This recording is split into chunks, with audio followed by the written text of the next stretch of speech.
Welcome to this weekly live Q&A. For those of you that joined last week, you've probably got a bit of an idea of what we're going to do. This week, again, I'm just going to answer any questions that you've got that you're struggling with in your golf game, and I'm going to try and help you out as much as I possibly can. So what I want to do first of all is I want to go to a question that I was asked during the week that I want to discuss with you. So there's a lot of talk now, and you'll see it a lot online, whether it be on Instagram, on YouTube, or wherever it may be, about shallowing the golf club on the way down. And I think hopefully you will have a bit of an understanding of shallowing is this movement in here and then through into impact, which generally creates a lot more compression, and we get more ball speed from it, and we get more distance out of each club, especially more so with the irons. But I've had a customer that come to me this week and asked me this particular question. So I just wanted to share this with you because I feel like it's really, really important, because this I've never seen anywhere on YouTube, on social media, anywhere. And I thought it was a really, really interesting one, interesting scenario that I actually found this week with a customer. So what happened was, he'd been working on shallowing out his golf swing for a long time, and he'd been working on it himself. So he'd been looking at YouTube videos, he'd been looking at all sorts of instructional videos on when he's swinging this golf club up to here, on how to shallow the golf club out, and he was shallowing his hands really, really well. And that's what I found quite interesting. So we're having a chat on the range. He'd been telling me about how he'd been shallowing the club, and that he was still actually hitting this really big slice. And it was really confusing. And he said that, I've been working on this for a while. I've been shallowing. I've been working so hard on shallowing that club out so much. But I'm still hitting a slice. How am I hitting a slice when I'm shallowing the club so much? So anyway, so we finished talking, and then I said, right, okay, hit some golf balls for me. So as he started to hit some golf balls, he swings the club up to here. He shallowed his hands really well. The problem he had was that the shaft angle was like this. So even though he was shallowing his hands out, the club head was outside the line. So even though he was shallowing into this path, the club head was still traveling from out to in. Now, it's very, very rare that that happens, but I've never ever seen anything on YouTube or social media before showing that particular incorrect movement. So we got to work on it. It then sort of dawned on me how important that shaft angle is when we're shallowing, as much as obviously shallowing the hands out themselves, because again, it's something that's not really talked about too much. So we can shallow our hands really, really well, yeah, and we can drop that club in behind us. But if the shaft angle is like this, then we're going to really, really struggle. So I want to talk to you a little bit about the shallowing of this golf club today, and what we actually worked on. And what we actually looked at doing is maybe put some like weight on the end of the club. So we looked at all sorts of ways of doing this, but you want to feel like the club head itself, to be able to shallow the club, you want to feel like the club head itself is heavy, or heavier than it actually feels. So as you swing the club up to the top here, you want to feel like the club head is dropping behind you, and then look what happens to your hands straight away. So if I show you here, we get up to the top there, and then if the club head starts to go, we start to get a slight bowing of the lead wrist into this position, and then we can create a shallower shaft angle then through into impact. So it was just quite interesting, because it was a one-on-one scenario. A guy came for a lesson with me, and I'd never actually seen that before. So I'll be doing a video on it soon, because I thought it was really interesting, and I just haven't seen it online anywhere. But anyway, we'll go to today's session.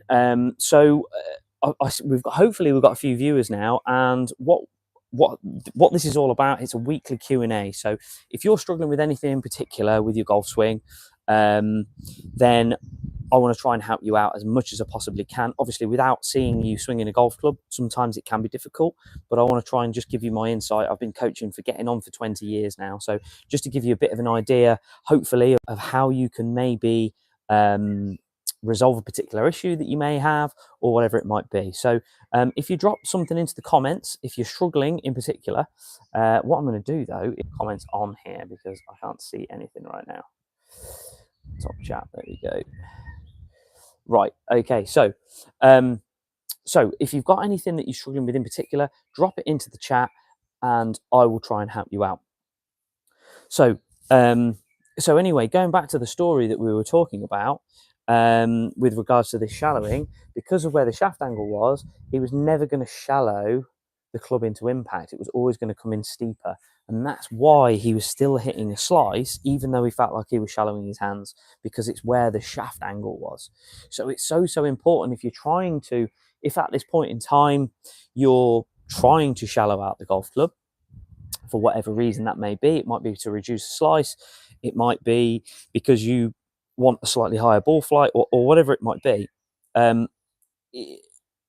You've got to make sure that that shaft angle is correct. So filming yourself is so important, because actually if he would have filmed himself, he would have seen it probably straight away. The amount of, he was looking at so many tutorials online, it was insane. But he just said, right, I need to go and see a pro. I need to come and see what's going on, explain the situation. And then that shaft angle pretty much gave it away to me straight away. If you're new to the chat, my name's Andy. I'm a PGA coach, and to try and help you out with any particular issues you may be having with your golf game. So just drop them in the chat if you're struggling with anything in particular, and I'll see if I can help you out. So have we got anything come through yet? Not yet. Hope everyone's well. I hope everyone had a good weekend. Hopefully golfing too. Come now. Okay. So anyone struggling with anything in particular with their golf game, just drop it on the chat now. So let's start a poll. It's really bright out here. I wish I'd got my sunglasses. It's been raining all morning. Okay, here we go. Right.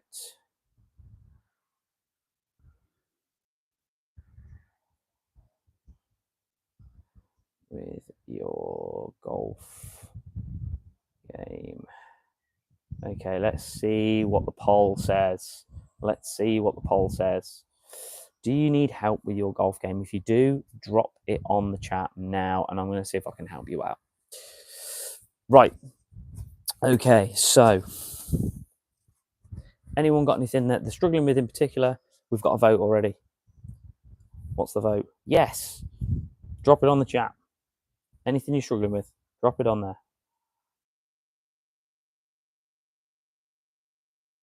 Throw it on there. We all struggle with our golf games in some way, shape, or form. Nobody's ever happy with every part of their golf game.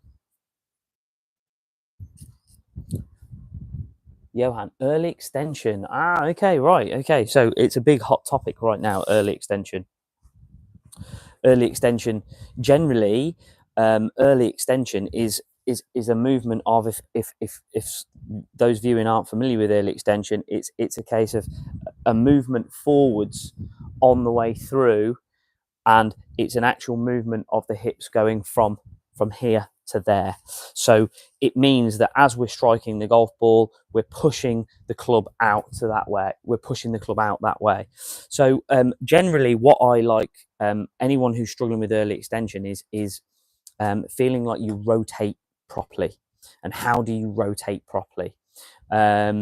So that for me is there's a couple of ways that you can do it, but what I like to see is, imagine if you're stood there with a golf club in your hand, and imagine you've got somebody stood by the lead side, by your lead side here, and what they've got is they've got their belt, they've got hold of your belt loop like this, and as you get to the top of your backswing, you start your downswing, they pull on this belt loop and it rotates your hip that way, out the way. And because as soon as you rotate this way, you can't early extend upwards. You have to rotate properly. So that is one that I use quite a bit, is so instead of this movement, it's rotating through to there. So the belt loop on your shorts or your trousers or whatever, imagining someone's just pulling that round, it's going to get you into a much better impact position and help you to rotate properly. So hopefully, Johan, you can maybe give that one a bit of thought and give that a try at the range next time you're there. Jack, consistent swing outcome. So consistency generally comes through muscle memory. So the best guys in the world who we're going to see this week in another major championship, obviously they're drilled and they practice and practice and practice and practice. So they get to a certain level purely on ability, and then to take it to another level, it comes with just grinding as much as possible. Now, golf, unfortunately, is one of those games that you can actually practice and get worse, which is really unusual in sport. But it's so important that you practice the right things. So if you've got something that you're particularly struggling with, and you practice and practice and practice and practice to try and eradicate it, sometimes it can actually enhance it and make it worse. So depending on what you're struggling with, Jack, it could be that we need to, you need to sort of correct a fault first before you then practice to gain more consistency. It depends in whether it's in full shots, whether it's driver, whether it's irons, whether it's pitching, chipping, putting, whatever it is, whatever it is, what part of the game that it is, building consistency just comes with hours and it comes with practice, but it also comes with practicing the right thing as well.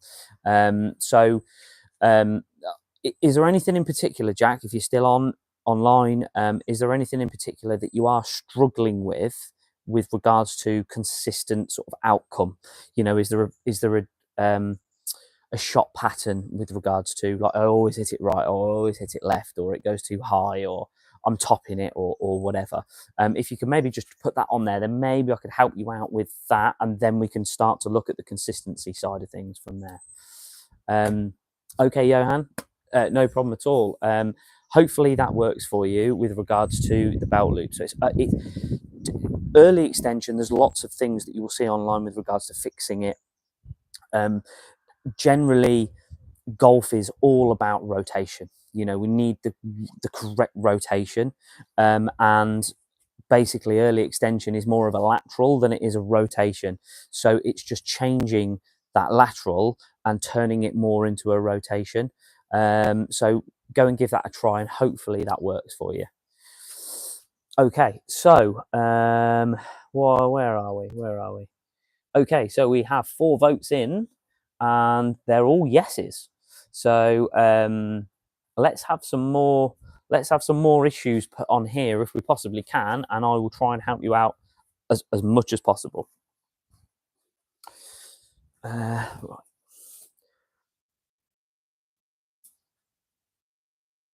So so far we've talked about shallowing, which was how I started the live, which was somebody I saw during the week because I thought it was quite interesting. So I just thought I'd start the live session off talking about that with regards to where the hand position was, but also where the shaft angle was, because that's really, really important.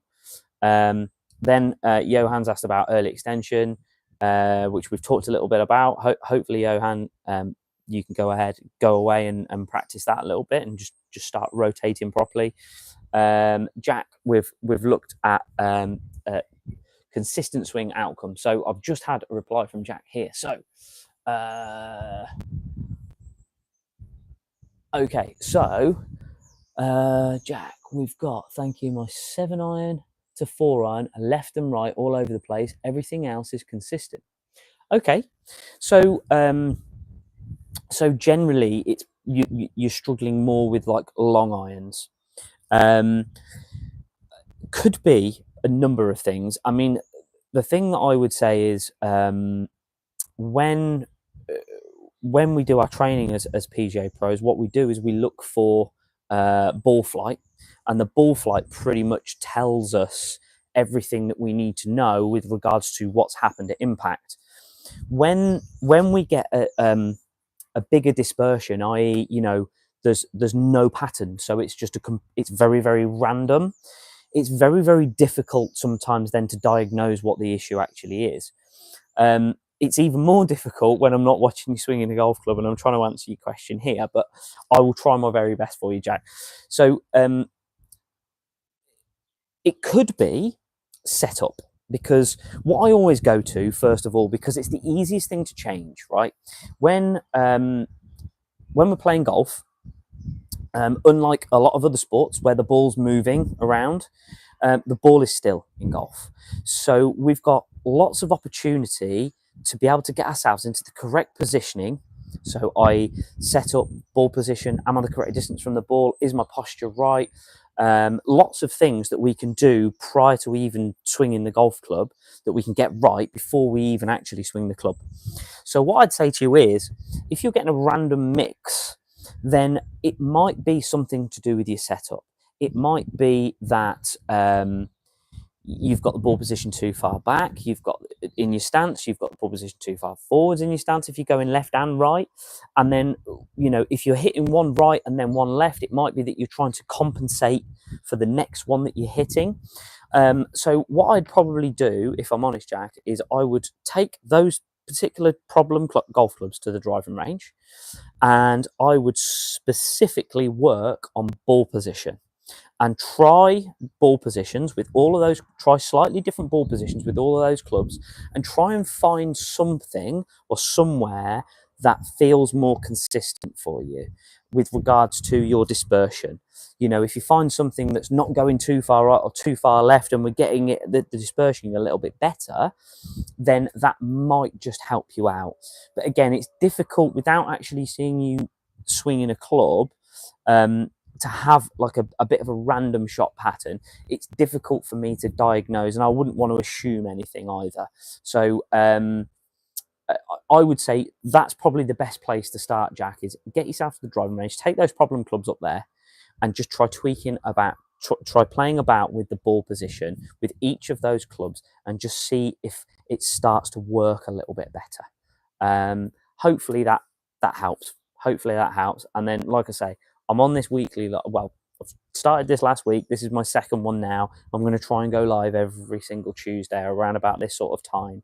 So, drop back on next week if you get a chance to go up to the driving range in between, and then maybe we can, we can have a look from there, and then we can sort of diagnose a little bit better for you. So, hope that helps, Jack. Okay, I had a back injury and I was starting to swing across my body. Do you have any idea on ways to bring this back as in a straighter?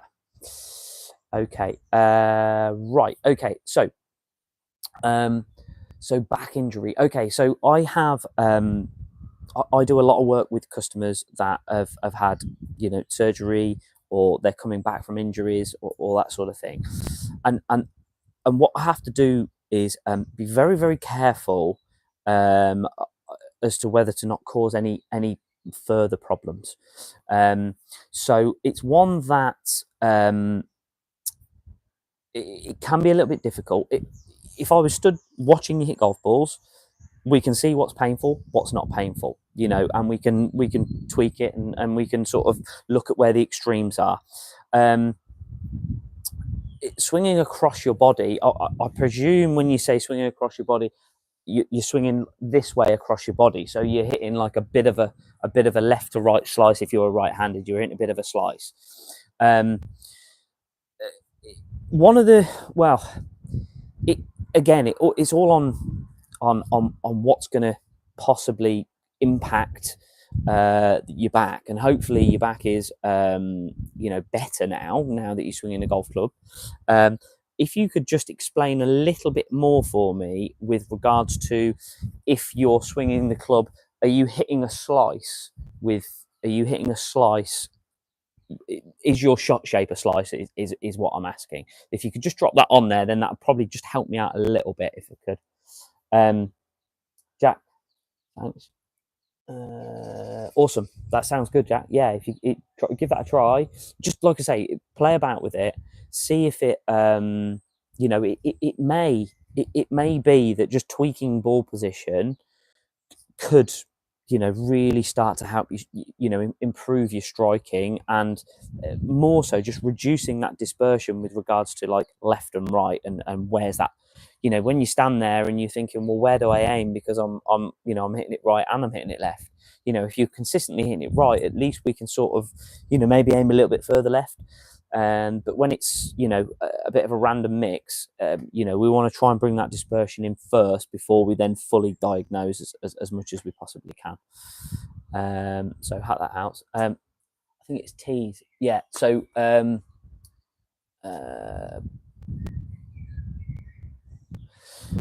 I mean, if it is a slice, I'm gonna go. We haven't had a response, so I'm gonna go that it is a slice. The bad back thing is the bit that sort of makes me a little bit reluctant, because you know, everybody's different with regards to how they swing the club, their physique, their variations of flexibility, etc., etc.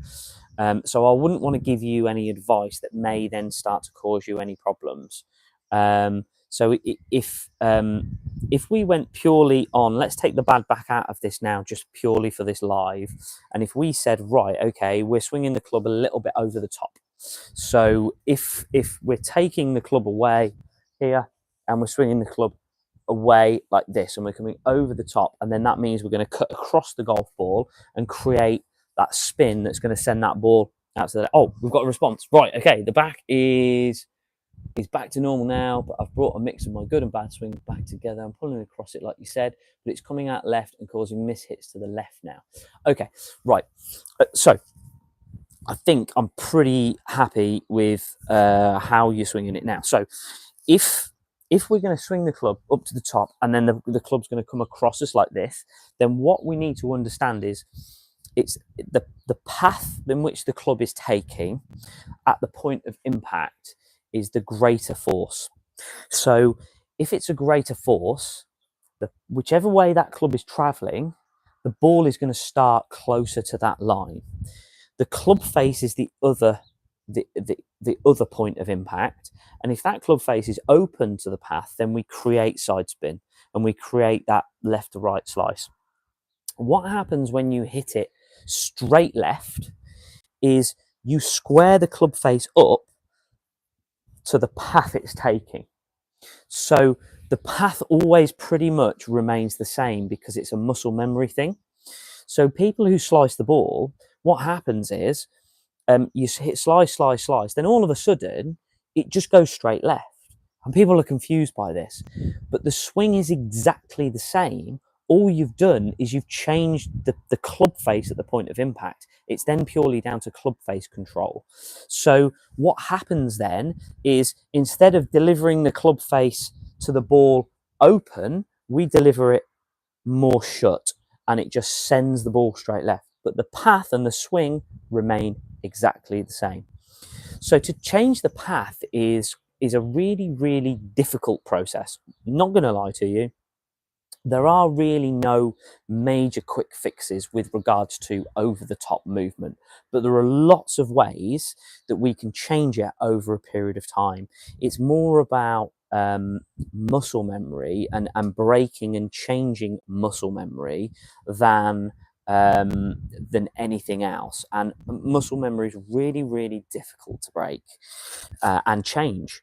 And generally, if somebody has a slice, I like to take them and go, summertime, I'm just going to let you go and have fun and go and enjoy your golf as much as you possibly can. Maybe make a few little tweaks with club face control. But then if we're going to break it down and actually change it with regards to, you know, we want to change the shot shape completely. We don't want this. We want it straight or straighter. Then we have to do that over a period of time. So generally I do that through the winter months because there's nothing else really going on. Golf courses are shut. It's pretty wet. It's pretty miserable, and no one really wants to get out and play golf as much. So a couple of different ways you can do this without actually having to think about where the club is, because that's the most important thing. When you're trying to change muscle memory, the most important thing is it's more a feel than a thought, because when it becomes a thought, we get a lot of stuttering, we get a lot of really random shots that, you know, are completely off pattern. So what I would do first of all, is as you're addressing the golf ball, I would drop your right foot back like this, or your lead foot back like this. Hopefully you can see me from there. So if we're square to a target like this, you see where my feet are, I'd take my left foot forward very slightly, probably about 1.5 inches, and then I would take my right foot back. So the toe on my right foot is about just at the start of my heel. So you can see where my feet are. So I'm stood in this sort of position. And then what happens is, as I swing the club now, straight away, I've opened up my hips this way. So it allows me to create more space to drop the club into this place here. If I'm square like this, the hip's already facing that way. So the only way I can really go is outside the line. So if I can get myself into this position, then actually I can get myself rotating more into this position. And that will help purely because you're creating space. Your body's created space for itself to swing the club on a different path, if that makes sense. So as you swing the club now like this, it's easier for you to find the space in here because your elbow can actually drop into this space, and we can drop the club more. What it will feel like is more on the inside, but it will be more neutral for you. So hopefully that will work for you. But I would try that move first, because you can swing the club exactly the same. You haven't got to think about like where's my club here, am I moving it here, am I doing this to here, you know, P5 to 7 I need to be there, or whatever it is. So what I'd probably say is try that first. Drop the left foot forward a little bit, right foot back quite a bit, and you open up your hips, and what that does is it allows you to drop the club into a much better position here and create more space for yourself to be able to swing the club, if that makes sense. So tease, give that a go. Try that first, I'd say. Like I say now, you know, I started this last week. This is my second week. I'm going live every Tuesday just for half an hour or so, just to try and just put a bit of knowledge out there, a little bit of wisdom, and help people out. So hopefully give that a go. Try it up the driving range this week, and report back to me next week if you can. Jordan, do you swing often? Do I play often? Yeah, I do play on a weekly basis, but my main profession is I'm a golf coach. So I do a bit of playing, but obviously more on the coaching side of things. So we have 8 votes in. Oh, we've got 50-50. Do you need help with your golf game? 50% yes, 50% no. Very interesting. Very interesting. So some people out there are obviously very happy with the golf game right now, which is great. Perfect. Okay, Tees, that's brilliant. That's great. So that means that I'm hoping that will help purely because of it being something that you don't have to think about. You can drop that foot back, you can start swinging the club, and it will just start to just change the path of the club really, really naturally and gradually, and it will start to you know, just change how you're delivering that club to the ball. Awesome. Right, I think we've had another vote. Oh, we've got 56%. They don't need help with the golf game. Fair play. Fair play. Right, okay, so I'm going to do half an hour, and I've got about 2 minutes left. So if you've got any more questions, drop them in there. Make sure to subscribe to my channel as well. I've got loads of tips, golf tips, fun videos, challenges, all sorts of stuff on my channel. So just go check it out. So yeah, make sure to subscribe. Load videos on there. Tees, I think there's actually one about what I've talked about today. So if you are struggling, obviously you can watch the live back, or you can go and watch that video, whichever one works better for you. I will come up with something else probably from this next week that I will come across coaching my customers, that I will report back to you, and I'll start the session next week. So I'm going to probably start it like that, because it's sort of a general, hopefully something that's maybe a little bit more general next week, rather than being something more as specific. But thanks thank you for everyone for joining me. Oh, I've just had one come through. Callum, how do you judge the weight of your putting? I'm going to answer that one quickly before I go off. So what I'd say is, if you get a golf ball in your hand, right? Okay, let me show you this. Hang on. This is a really, really quick and easy trick, Callum. So hopefully this will help you out. Right, I'm just going to tilt the camera down a little bit. Right, okay. So if you were going to roll this ball with your hand like a bowl, yeah, and you're gonna judge the distance to the end of that mat. Oh, that was pretty good, to be fair, wasn't it? Can you see that? Hopefully you can see that. Right. Now, I've just judged that by rolling it. Yeah? This is how Cam Smith does it, by the way. So he just doesn't even take a practice putt. He doesn't even take a practice swing, because all he's doing is he's judging how hard he needs to hit it. So imagine you've got a ball in your hand and you're rolling it. Yeah? Or you're rolling it to 20 foot. You're rolling it. How would you adjust to rolling it from 5 foot to 20 foot? You just give it a little bit more speed, yeah, or vice versa. You give it a little bit less speed. So a lot of it, Callum, is about practice. Practice is really important, but just go and get 3 golf balls. Go on the putting green at your golf club or wherever you're going to, and just try and roll 3 golf balls as close to the hole as possible. And then do it again, and then move to a different distance, and then do it again, and excuse me, and so on and so forth. And then all you're doing is you're putting a putter in your hand and you're doing exactly the same thing. That's how you judge distance. Judging line is it's probably a little bit more complicated, but judging speed generally is about feel. And it's about like how far, how much do I, how fast do I roll that ball? So I'd go and try that and see if that starts to help you with your judgment of your speed control. So hope that helps. Anyway, I'm going to go now. So I will see you, hopefully, I'll see some of you guys. Again, don't forget to subscribe. And hopefully, I will see some of you guys on Tuesday next week. So no problem, Callum. And we'll see you next week. Cheers, guys. Take care.